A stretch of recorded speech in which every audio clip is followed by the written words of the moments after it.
ہماری آج کی گفتگو کا موضوع ہے ذکر الہی، اللہ کو یاد کرنا۔ اللہ تعالیٰ کو یاد کرنا خوبصورت ترین کاموں میں سے ایک کام ہے، بہترین عبادات میں سے ایک عبادت ہے۔ قرآن پاک میں اللہ تعالیٰ اس کے بارے میں فرماتے ہیں وَلَذِكْرُ اللَّهِ أَكْبَرُ، اور اللہ کا ذکر بہت بڑا کام ہے، بہت اچھا کام ہے۔ حقیقت یہ ہے کہ انسان جس چیز سے محبت کرتا ہے اس کو ضرور یاد کرتا ہے، اس کا ذکر کرتا ہے، دل ہی دل میں بھی اور زبان سے بھی، کیونکہ جس چیز کی محبت انسان کے دل میں ہوتی ہے وہ چیز زبان پر آ کر رہتی ہے۔ یہ ہو نہیں سکتا کہ ہم اللہ تعالیٰ سے محبت کرتے ہوں، دل میں اس کو یاد کرتے ہوں، پھر زبان سے اس کا ذکر کرنا بھول جائیں۔ ذکر الہی تو بندہ مومن کی زندگی میں غیر محسوس طریقے سے شامل ہو جاتا ہے۔ اس کی اس طرح عادت ہو جاتی ہے کہ انسان اٹھتے بیٹھتے چلتے پھرتے تنہائی میں سب کے بیچ میں بیٹھ کر اپنے رب کو یاد کرتا رہتا ہے، دل ہی دل میں یا زیر لب وہ اپنے رب کو کسی حال میں بھی نہیں بھولتا۔ اور بھولے بھی کیوں؟ اس لیے کہ اس کی ذات پر رب کے احسانات ہر ایک سے بڑھ کر ہیں، اس کی نگاہیں ہر طرف رب کے کمالات دیکھتی ہیں، وہ ہر طرف رب کی نعمتوں کو دیکھ کر سرشار ہوتا رہتا ہے۔ وہ جس طرف بھی نظر اٹھاتا ہے وہیں اس کو رب کی قدرت اور تخلیق نظر آتی ہے، اپنے سامنے، دائیں بائیں، اوپر نیچے، ہر طرف زمین آسمان، جو کچھ بھی بنا ہوا ہے، جو کچھ بھی پھیلا ہوا ہے، وہ سب اس کے رب کا بنایا ہوا ہے۔ پھر وہ اس رب کو کیسے بھلا سکتا ہے؟ قرآن پاک میں اہل ایمان کو ذکر کرنے کی تلقین کی گئی ہے۔ اللہ سبحانہ وتعالیٰ فرماتے ہیں فَاذْكُرُونِي أَذْكُرْكُمْ، تم مجھے یاد کرو، تم میرا ذکر کرو، میں تمہیں یاد کروں گا۔ ایک اور جگہ پر فرمایا وَاذْكُرْ رَبَّكَ فِي نَفْسِكَ تَضَرُّعًا وَخِيفَةً وَدُونَ الْجَهْرِ مِنَ الْقَوْلِ بِالْغُدُوِّ وَالْآصَالِ وَلَا تَكُن مِّنَ الْغَافِلِينَ، اور اپنے پروردگار کو دل ہی دل میں عاجزی اور خوف کے ساتھ اور آہستہ آواز سے صبح و شام یاد کرتے رہو، اور دیکھنا غافل نہ ہونا، یعنی رب کی یاد سے کبھی بھی غفلت اختیار نہ کرنا۔ ایک اور جگہ پر فرمایا وَاذْكُرُوا اللَّهَ كَثِيرًا لَعَلَّكُمْ تُفْلِحُونَ، اور اللہ کا ذکر کرو کثرت کے ساتھ، بہت زیادہ۔ کیوں؟ لعلکم تفلحون، تاکہ تم فلاح پاؤ، کامیاب ہو جاؤ۔ اس سے پتہ چلتا ہے کہ اللہ تعالیٰ کو یاد کرنا کامیابی کی علامت ہے، اللہ کے ذکر میں کامیابی کی ضمانت ہے۔ مومن مردوں اور عورتوں کی صفت قرآن پاک میں یہی بیان کی گئی ہے کہ وہ بہت زیادہ اللہ کا ذکر کرنے والے ہوتے ہیں۔ سورۃ الاحزاب میں آتا ہے وَالذَّاكِرِينَ اللَّهَ كَثِيرًا وَالذَّاكِرَاتِ، اور اللہ کا ذکر کرنے والے مرد اور اللہ کا ذکر کرنے والی عورتیں جو کثرت سے اللہ کا ذکر کرتی ہیں۔ کثیراً اعد اللہ لہم مغفرۃ واجرا عظیما، اللہ نے ان کے لیے بخشش اور بہت بڑے اجر کا وعدہ کر رکھا ہے۔ اور پھر یہ کہ ذکر کرنے کے لیے کوئی خاص وقت مقرر نہیں، انسان ہر حال میں ذکر کر سکتا ہے، ہر وقت میں ذکر کر سکتا ہے۔ نبی صلی اللہ علیہ وسلم کے بارے میں آتا ہے کان یذکر اللہ فی کل احیانہ، آپ ہر وقت میں، یعنی ہر قسم کے وقت میں، یعنی دن میں یا رات میں، صبح میں یا شام میں اللہ کا ذکر کیا کرتے تھے۔ حدیث پاک میں آتا ہے، حضرت ابو موسیٰ اشعری سے روایت ہے مثل الذی یذکر ربہ والذی لا یذکرہ مثل الحی والمیت، رواہ البخاری۔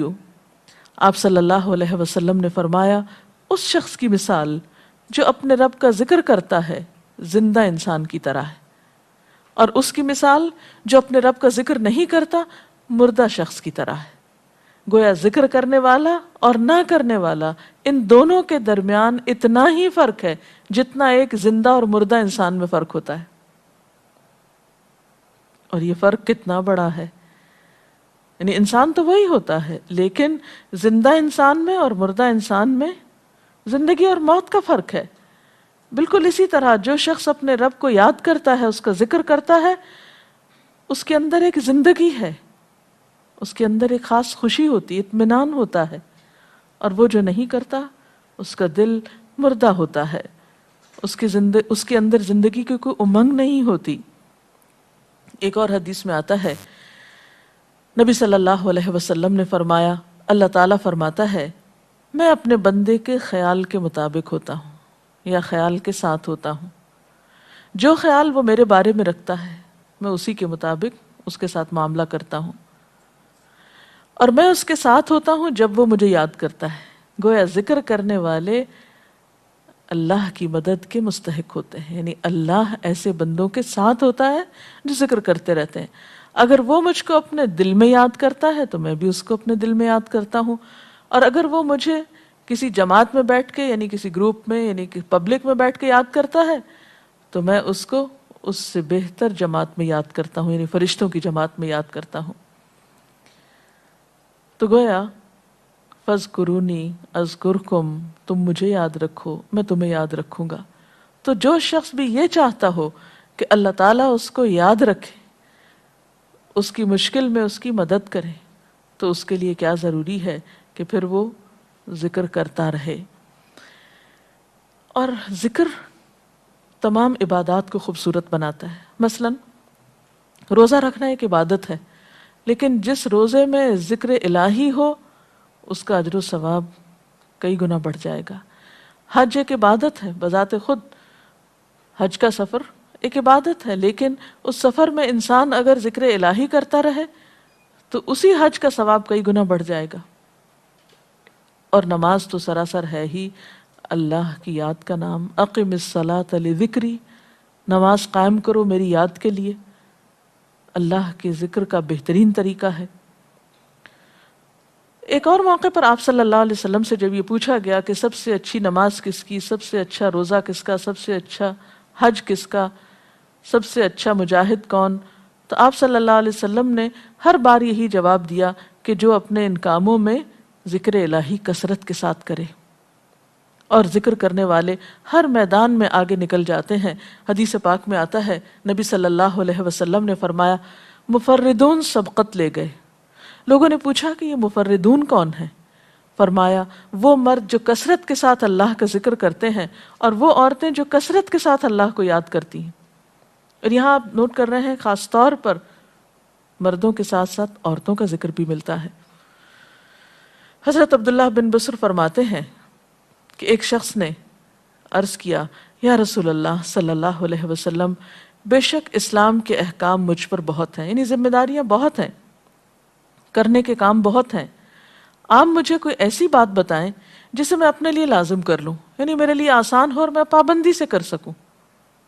تو آپ صلی اللہ علیہ وسلم نے فرمایا لا یزال لسانک رطبا من ذکر اللہ، کہ ایک چیز پابندی سے پکڑ لو، اور وہ کیا کہ تیری زبان ہمیشہ اللہ کے ذکر سے تر رہے، ہر دم اللہ کو یاد کرتے رہو.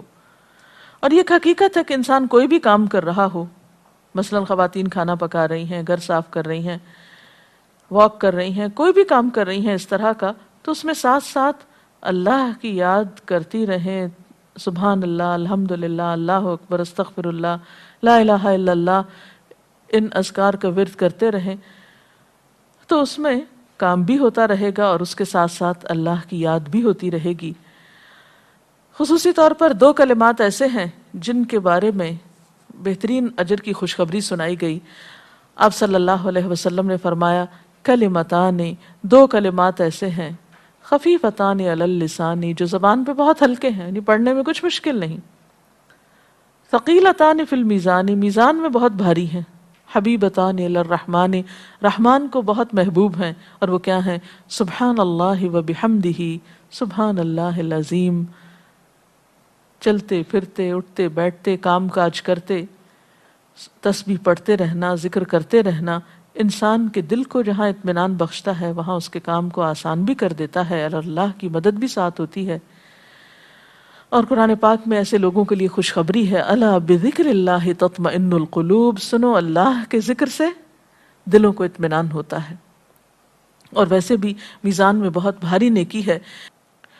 ایک حدیث میں آتا ہے کہ رسول اللہ صلی اللہ علیہ وسلم نے لوگوں سے پوچھا، کیا میں تمہیں نہ بتاؤں کہ تمہارے اعمال میں سب سے اچھا عمل، سب سے پاکیزہ اور تمہارے درجات کو سب سے زیادہ بڑھانے والا، اور جو تمہارے لیے سونے چاندی کے خرچ کرنے سے زیادہ بہتر ہو، اور اس سے بھی بہتر ہو کہ تم اپنے دشمنوں سے ملو، ان کی گردنیں تم مارو اور وہ تمہاری گردنیں مارے، تو کیا ایسا عمل نہ تمہیں بتاؤں؟ صحابہ نے عرض کیا، ضرور یا رسول اللہ صلی اللہ علیہ وسلم، ہمیں ایسا عمل بتائیے۔ تو آپ نے فرمایا وہ اللہ کا ذکر ہے، یعنی تمام اعمال میں وہ سبقت لے جاتا ہے۔ اسی طرح ایک اور حدیث میں ہے، رسول اللہ صلی اللہ علیہ وسلم نے فرمایا کہ جب بھی کچھ لوگ بیٹھتے ہیں اور وہ اللہ کا ذکر کرتے ہیں، یعنی کسی مجلس میں اکٹھے ہو کر بیٹھتے ہیں، تو اللہ کی رحمت ان کو ڈھانپ لیتی ہے، ان پر سکینت نازل ہوتی ہے، اللہ تعالیٰ ان کا اپنے ہاں ذکر کرتے ہیں۔ گویا اکیلے بھی ذکر کیا جا سکتا ہے اور کسی مجلس میں اکٹھے بیٹھ کر بھی۔ پھر اسی طرح صبح و شام بھی، جیسا کہ قرآن پاک میں آتا ہے، وَسَبِّحْ بِحَمْدِ رَبِّكَ قَبْلَ طُلُوعِ الشَّمْسِ وَقَبْلَ غُرُوبِهَا، اپنے رب کی تسبیح بیان کرو سورج نکلنے سے پہلے اور اس کے غروب ہونے سے پہلے۔ ایک اور جگہ پر آتا ہے وَسَبِّحْ بِحَمْدِ رَبِّكَ بِالْعَشِيِّ وَالْإِبْكَارِ، اپنے رب کی حمد و ثنا بیان کرو عشی کے وقت یعنی عصر کے وقت، والابکار اور صبح کے وقت۔ عشی کا لفظ جو ہے یہ زوال شمس سے غروب شمس کے درمیانی وقت کو کہتے ہیں۔ پھر اسی طرح انبیاء علیہ السلام کے بارے میں ہم دیکھتے ہیں، حضرت داؤد علیہ السلام بہت خوبصورت آواز سے، بہت خوبصورت انداز میں اللہ تعالیٰ کا ذکر کیا کرتے تھے۔ نبی صلی اللہ علیہ وسلم نے ایسے لوگوں کے بارے میں بہت خوشخبریاں دی ہیں، اور سب سے بڑی خوشخبری کیا ہے کہ خود اللہ تعالیٰ کا تقرب انسان کو حاصل ہوتا ہے، انسان کے گناہوں کا کفارہ ہوتا رہتا ہے۔ اور بعض اذکار جو بظاہر تو بہت معمولی نظر آتے ہیں لیکن ان کا اجر و ثواب اتنا ہے کہ انسان حیران ہوتا ہے کہ اتنے کم کلمات کے بدلے اتنا بڑا ثواب۔ جیسے نبی صلی اللہ علیہ وسلم نے فرمایا کہ الحمدللہ کہنا میزان کو بھر دیتا ہے۔ اب الحمدللہ دو لفظ ہیں، لیکن جو شخص دل سے اس کو ادا کرتا ہے تملا المیزان، میزان بھر جاتا ہے اس سے۔ سبحان اللہ، الحمدللہ کے کلمات آسمانوں اور زمین کے درمیان کو پر کر دیتے ہیں، اتنا اجر و ثواب ہے ان چھوٹے چھوٹے کلمات کا بھی، لیکن اکثر شیطان ہمیں ان سے غافل رکھتا ہے۔ تو ضرورت اس بات کی ہے کہ ہم کثرت کے ساتھ اللہ کو یاد کرنے والے ہوں، تاکہ ہمارے دین و دنیا کے کام سنور جائیں اور آخرت میں اللہ کے محبوب اور مقرب بندوں میں ہمارا شمار ہو۔ اگر اس سلسلے میں آپ کے ذہن میں کوئی سوال ہے تو آپ کر سکتے ہیں۔ جی آپ پوچھیں۔ محترم ڈاکٹر صاحبہ، ہمیں آپ بتائیں گے کہ مسنون اذکار کی طرف ہمیں رہنمائی فرمائیے۔ بہت سی کتابیں ایسے ہیں جس میں نبی صلی اللہ علیہ وسلم سے ہر موقع کی مناسبت سے اذکار مذکور ہیں۔ مثلا آپ دیکھیے کہ آپ صلی اللہ علیہ وسلم جب نیند سے بیدار ہوتے تھے تو اس وقت اللہ تعالیٰ کے ذکر سے دن کا آغاز کرتے تھے۔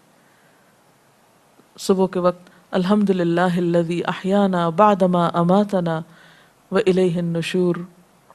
پھر اسی طرح بستر سے اٹھنے کے بعد انسان اپنے قضاء حاجت کے لیے اگر واش روم میں جاتا ہے تو اس وقت بیت الخلاء میں داخل ہونے کے وقت کا ذکر ہے۔ پھر بیت الخلاء سے باہر آنے کے وقت نبی صلی اللہ علیہ وسلم جب تہجد کے وقت اٹھتے تھے تو وضو سے پہلے آسمان کی طرف نگاہ اٹھا کر سورۃ آل عمران کی آخری آیات پڑھا کرتے تھے۔ پھر اسی طرح سحری کے وقت خاص طور پر استغفار کا حکم ہے۔ پھر انسان وضو کرتا ہے تو وضو سے قبل اور وضو کے آخر میں ذکر بتایا گیا، اور وضو کے آخر کا ذکر سبحانک اللہم و بحمدک اشہد ان لا الہ الا انت استغفرک و اتوب الیک کا اتنا ثواب بتایا گیا کہ ایسے شخص کے لیے جو پابندی کے ساتھ یہ ذکر کرتا ہے اس کے لیے جنت کے 8 دروازے کھل جاتے ہیں۔ پھر اسی طرح جب انسان گھر سے نکلتا ہے، مسجد کی طرف جاتا ہے، مرد حضرات، تو گھر سے نکلنے کے وقت کی دعا ہے، پھر اسی طرح راستے میں پڑھنے کی، پھر مسجد میں داخل ہونے کی، پھر مسجد کے اندر، پھر مسجد سے باہر نکلتے وقت، پھر دوبارہ گھر آتے ہوئے بازار سے اگر گزرتا ہے تو اس وقت کا ذکر ہے، پھر گھر میں داخل ہونے کا ذکر ہے، پھر اگر کچھ کھا رہا ہے انسان تو بسم اللہ پڑھ کر کھانے کا آغاز کرتا ہے اور الحمدللہ کے ساتھ پھر اختتام کرتا ہے، پھر اسی طرح چھینک آنے پر ذکر ہے، پھر مرغا اگر آذان دیتا ہے تو اس وقت کا ذکر ہے، پھر مؤذن کی آذان سن کر انسان اس کو جواب دیتا ہے، اس کے بعد کا پھر ذکر ہے، پھر اسی طرح انسان کسی کے ساتھ جب معاملہ کرتا ہے، کہیں وعدہ کر رہا ہے تو اللہ کو یاد کرتا ہے انشاءاللہ کہہ کے، پھر اسی طرح کوئی اچھی چیز دیکھتا ہے ماشاءاللہ کہتا ہے، کہیں استغفر اللہ کہتا ہے۔ تو بندہ مومن کی زندگی کا کوئی مقام اور کوئی موقع ایسا نہیں جس کے بارے میں نبی صلی اللہ علیہ وسلم نے کوئی نہ کوئی خوبصورت انداز کا ذکر نہ سکھایا ہو۔ حتیٰ کہ انسان شام ہوتی ہے تو پھر صبح و شام کے اذکار ہیں، پھر اسی طرح ہر نماز کے بعد کے اذکار ہیں، تسبیحات ہیں، پھر بستر میں جاتے وقت کی دعا ہے، پھر اسی طرح اگر آپ کسی بیمار کی عیادت کرنے کے لیے گئے ہیں تو اس وقت کی دعا ہے، اگر کوئی بیمار ہو جاتا ہے تو اس کے اوپر پڑھی جانے والی دعائیں ہیں۔ یعنی کوئی بھی زندگی کا گوشہ ایسا نہیں جس میں ذکر الہی کی طرف ہمیں متوجہ نہ کیا گیا ہو۔ اور حقیقت یہ ہے کہ انسان جب اس دنیا سے رخصت ہوتا ہے اور اگر لا الہ الا اللہ پر اس کی موت آتی ہے تو انشاءاللہ اس کے لیے بشارت ہے جنت میں جانے کی، لیکن یہ اسی وقت ہو سکتا ہے جب ہم اپنے عام حالات میں ذکر کے عادی ہوں۔ یہ نہیں ہو سکتا کہ عام طور پر ہم غافل رہیں اور اچانک موت کے وقت ہمیں یاد آ جائے۔ اور بات یہ ہے کہ جس خیر پر انسان دنیا سے رخصت ہوتا ہے اسی پر پھر قیامت کے دن اٹھایا جائے گا، اس لیے ذکر کو اپنی عادت میں شامل کر لینا چاہیے۔ جی آپ پوچھیے۔ ذکر اور دعا میں کیا فرق ہے؟ کیا دعا بھی ذکر میں شامل ہے یا ذکر اور دعا دو مختلف چیزیں ہیں؟ ذکر اور دعا دونوں ایک ہی چیزیں ہیں۔ ذکر کا مطلب ہے اللہ کو یاد کرنا۔ بعض اوقات انسان صرف دل میں یاد کرتا ہے، زبان سے نہیں بھی دہراتا تو وہ بھی ذکر شمار ہوتا ہے۔ بعض اوقات انسان کوئی مسنون کلمات کہتا ہے، بعض اوقات اللہ تعالیٰ کی تعریف اپنی زبان میں بیان کرنا، یہ بھی ایک طرح سے ذکر کرنا ہوتا ہے۔ اور دعا میں خاص طور پر کسی چیز کا مطالبہ کیا جاتا ہے، یہ کچھ مانگا جاتا ہے اللہ تعالیٰ سے۔ یعنی ہر دعا ذکر ہے لیکن ہر ذکر دعا نہیں ہوتی۔ ذکر کی کئی قسمیں ہیں جن میں سے ایک دعا بھی ہے۔ جی آپ پوچھیں۔ کیا ذکر کے لیے ہر وقت باوضو رہنا ضروری ہے؟ ذکر کے لیے ہر وقت باوضو رہنے کی شرط نہیں ہے۔ قرآن پاک میں اللہ تعالیٰ فرماتے ہیں الذین یذکرون اللہ قیاما وقعودا وعلی جنوبہم ویتفکرون فی خلق السماوات والارض ربنا ما خلقت ھذا باطلا سبحانک فقنا عذاب النار۔ وہ لوگ جو اللہ کو یاد کرتے رہتے ہیں کھڑے ہو کر، بیٹھ کر، لیٹ کر، اپنے پہلوؤں پر، اور کائنات میں غور و فکر کرتے رہتے ہیں، کہتے ہیں کہ پاک ہے تو اے ہمارے رب، ہمیں آگ کے عذاب سے بچا۔